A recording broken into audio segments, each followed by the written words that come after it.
दोस्तों, जब भी आप अपने घर का डीटीएच या केबल रिचार्ज करवाते हैं तो आपके बिल में एक ऐसा चार्ज जुड़ा होता है जो अक्सर हमें सबसे ज्यादा चुभता है, और वो है एनसीएफ यानी नेटवर्क कैपेसिटी फीस। हम भले ही फ्री वाले चैनल्स देखें, फिर भी हमें हर महीने 130 से 170 रुपए सिर्फ एनसीएफ के नाम पर देने पड़ते हैं। ऐसे में देश के करोड़ों टीवी दर्शकों के मन में एक ही सवाल आता है कि आखिर सरकार या ट्राई इस एनसीएफ चार्ज को पूरी तरह से बैन क्यों नहीं कर देता। अगर ये बंद हो जाए तो हमारा टीवी का बिल सीधा आधा हो जाएगा।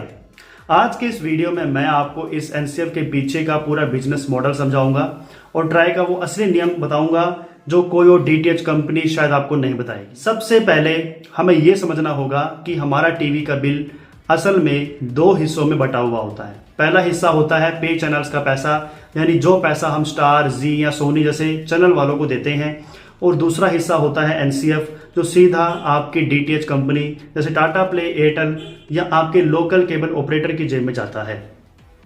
अब आते हैं मेन सवाल पर कि सरकार इसे बंद क्यों नहीं करती।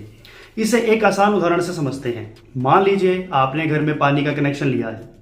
आप पानी का बिल तो देते ही हैं, लेकिन उस पानी को आपके घर तक पहुंचाने के लिए जो पाइपलाइन बिछाई गई है उसका मेंटेनेंस भी तो जरूरी है।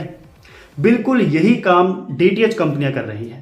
आसमान में सैटेलाइट स्पेस किराए पर लेना, आपके घर तक सिग्नल पहुंचाना, कॉल सेंटर में कस्टमर केयर बिठाना और आपके सेट टॉप बॉक्स का टाइमली सॉफ्टवेयर अपडेट करना, इन सब में हर साल हजारों करोड़ रुपए का खर्चा आता है। अगर सरकार एनसीएफ को पूरी तरह बैन कर देगी तो ये डीटीएच कंपनियां रातों रात दिवालिया हो जाएंगी, क्योंकि उनकी कमाई का सबसे बड़ा जरिया ये एनसीएफ ही है।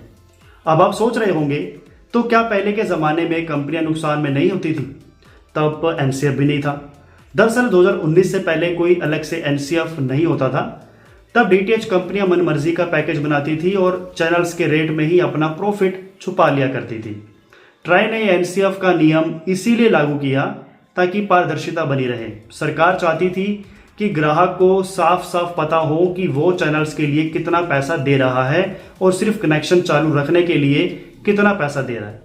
हालांकि ग्राहकों को लूट से बचाने के लिए ट्राई ने इस पर एक लिमिट भी जरूर लगाई थी कि कोई भी कंपनी एनसीएफ के नाम पर 130 रुपए से ज्यादा नहीं ले सकती, लेकिन आज ये नियम हटा दिया गया, लेकिन फिर भी कंपनी अपने मन मर्जी का रेट ले रही है।